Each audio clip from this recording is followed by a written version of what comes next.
Manfred Elsig is from the World Trade Institute at the University of Bern in Switzerland, which gives us a nice neutral look at this from outside of Germany. Explain to us, first of all, where the resistance is coming from here in Germany. Well, I would see three conditions which I think are important to mention. First of all, I think people are afraid of leaving the status quo. The balance seems to be okay for them. They don't want change. No one likes change. Second, I think it's important also to note that over the years, globalization has also produced some losers, and those losers are in the middle class. There are more studies that show that in OECD countries, the middle class, some of them, are not profiting as much from globalization and other segments of the society. Is it the middle class, though, if I can jump in there, that's the loudest critic here? It is, the middle class is increasingly loud, I would say. Okay. And particularly when we then look at the US, for instance, the middle class is having a loud voice on this. And the third point? And the third point is basically there is an anti-establishment movement going on as well. Everything that comes from Brussels, from Berlin, is seen very critical. OK. Let's look at it from the other side, the groups that are behind this resistance, the consumer groups, environmental bodies that are joining together and are extremely loud. Yes, and I think that is also very typical, or maybe it's not so typical for the rest of the world, but Germany has a very strong civil society organization. So this anti-globalization movement is already quite old.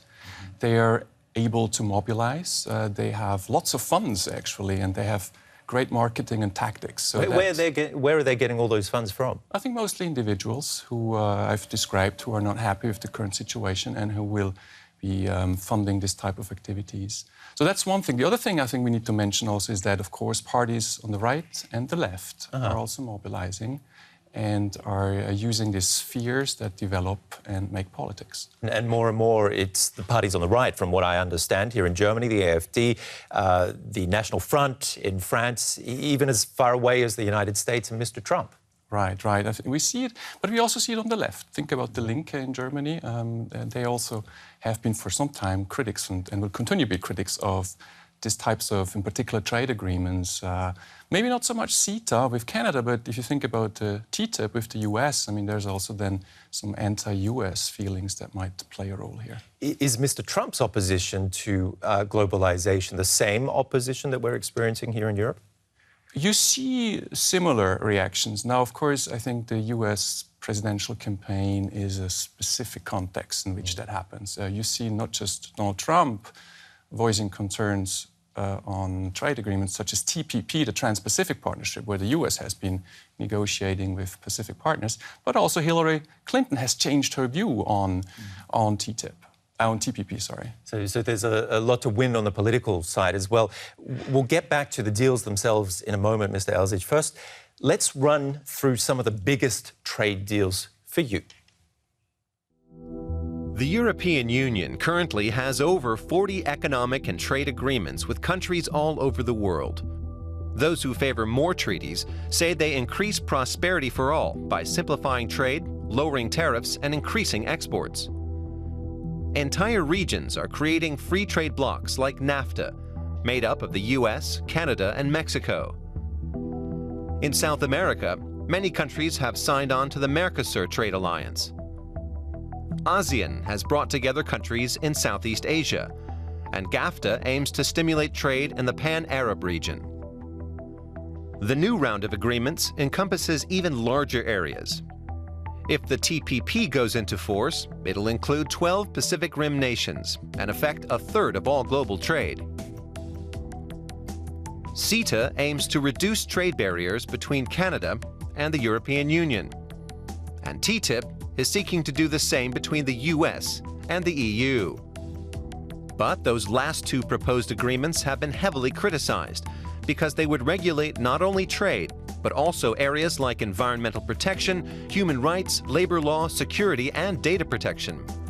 Critics say the agreements will lower standards. OK, so these agreements go a lot further. It's not just geographically the bigger area that they're encompassing, but rather more of our lives, more aspects of our lives. Is that good or bad? Well, first of all, I think the question really is to what degree they impact on our lives. So I think what we see is a natural evolution of these treaties away from tariffs to what's called non-tariff barriers. So national measures, basically, that impact on trade and investment. What we see, basically, is that there are increased efforts to regulate those areas, to increase regulation, in particular between agencies, that they increase their interaction and create new standards, maybe long-term. But currently, I don't really see a problem for those who fear the lowering of standards. But what does trade have to do with human rights, environmental standards?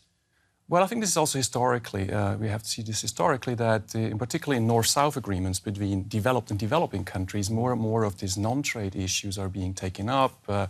We've seen security issues, we've seen democracy, environment, labor standards. But these are less in, let's say, CETA or in TTIP. These are issues that are regulated in North-South.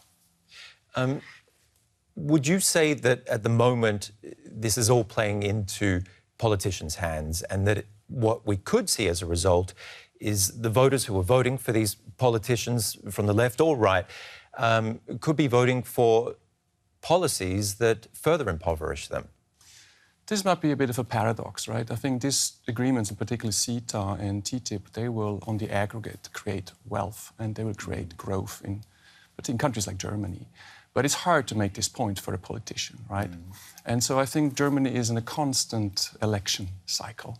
And we've seen that in particular the Social Democratic Party has, an internal division, and this plays out, and therefore we see a division of the government, and this is why I think we see more and more resistance to these agreements.